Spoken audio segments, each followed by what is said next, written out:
Listo. El día de hoy, nosotros somos la PYME número 6 y venimos a hablar sobre los fundamentos de la confidencialidad de la información. La PYME número 6 está compuesta por mi persona, Keren Melo, Laura Valentina Tancur, Laura Estefanía Mayor, Natalia Moreno y Ana Ríos. Bueno, pues a continuación vamos a ver los diferentes tipos de información. En este caso encontramos cuatro. El primero es el público, donde todos los datos públicos como tal son aquellos que no están sujetos como tal a restricciones de privacidad, seguridad y demás. Un ejemplo que podemos dar es como tal el número de cédula, que si lo vemos desde tal punto, donde nosotros vayamos en cualquier lado, vamos dejando nuestro número de cédula y pues como tal, ese sería nuestro ejemplo en la parte pública de la información. En el segundo encontramos el semiprivado, que en este caso es la información donde se puede interesar no solo a su titular, sino como tal a cierto sector o grupo de personas como tal. Un ejemplo que podemos sacar de estas son los datos como tal financieros, las direcciones, los números de teléfono y demás. Como tercero encontramos la información de tipo privado, que como tal son los datos que solo es relevante o es importante para su titular. Un ejemplo que podemos sacar son la parte como tal de las fotografías de la persona que vaya a realizar tal diligencia, por decirlo así.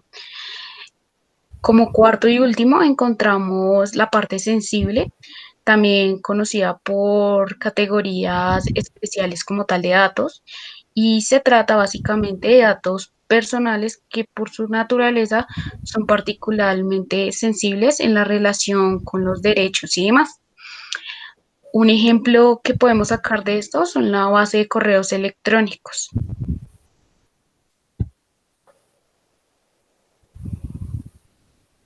Y bueno, yo les voy a hablar sobre el artículo cuarto y la ley 1581, que habla sobre la confidencialidad y seguridad de la información, que es como la privacidad que debe tener pues cada individuo y para que no sea como manejada por terceros ni tampoco divulgada. Este artículo pues habla también que esta información o estos datos deben tener una solicitud sobre la Superintendencia de Industria y Comercio y ahí se hará como una breve descripción sobre el procedimiento que se hizo con esta información, ya sea digamos la recolección, el almacenamiento y todo lo que se hizo con esta información.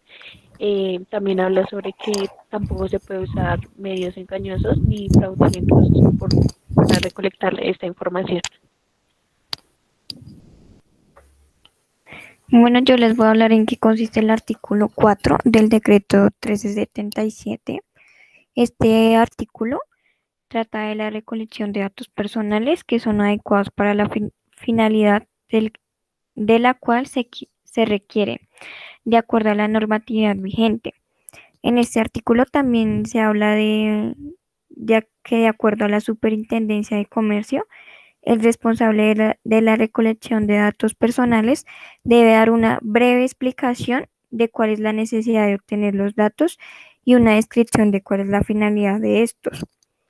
Y también nos hablan que los datos personales no se deben recolectar si la persona no lo requiere o ésta no lo desea. Y tampoco se pueden utilizar medios engañosos, como ya lo había dicho mi compañera anterior, para pues la recolección de estos datos.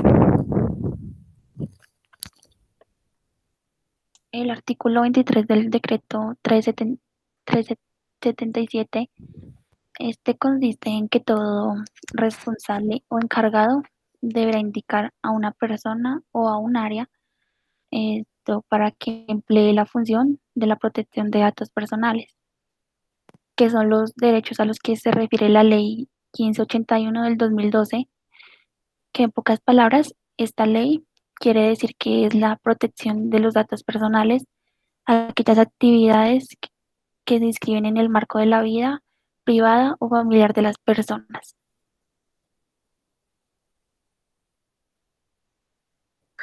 Listo, yo les voy a explicar entonces lo que serían los ejemplos de los datos confidenciales que puede manejar una empresa de distintas áreas. Entonces tenemos que desde el área de finanzas se maneja el balance general como un dato confidencial, el estado de resultados, el estado de cambios en el patrimonio, el estado de cambios en la situación financiera de la empresa y por último el estado de flujo que pueda llegar a manejar la empresa. Tenemos desde la parte de recursos humanos lo que vendría siendo la liquidación de nóminas, la gestión personal de cada uno de los trabajadores, la firma electrónica de los mismos, el workflow y la asistencia de los trabajadores.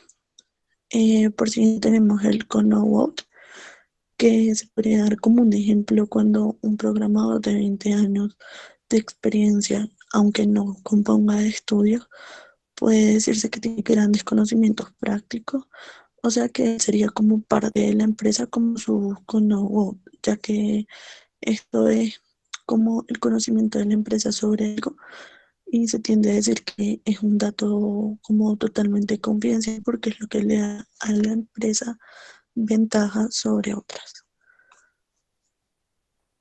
Por último tenemos lo que son las patentes, que las patentes en sí no son totalmente privadas, ya que se hacen públicas al momento de que se realiza la patente, pero la patente le da a la empresa la seguridad de que su producto solo, solo puede usarse, o sea, por el nombre y la idea puede ejercerse por la empresa. Entonces tenemos como ejemplo que Stephen Hunt en 2007 patentó lo que era el iPod, lo que hoy conocemos como una marca comercial e internacional y que utiliza mucha tecnología como son los celulares y los computadores, que son frutos de esa patente realizada en el 2007.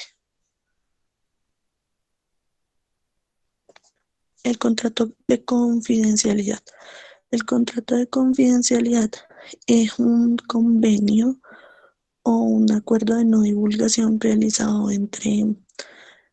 al menos realizado entre menos de dos entidades para compartir material. Regularmente este contrato se puede hacer entre empresas o entre empresa y trabajador para que no se divulgue la información.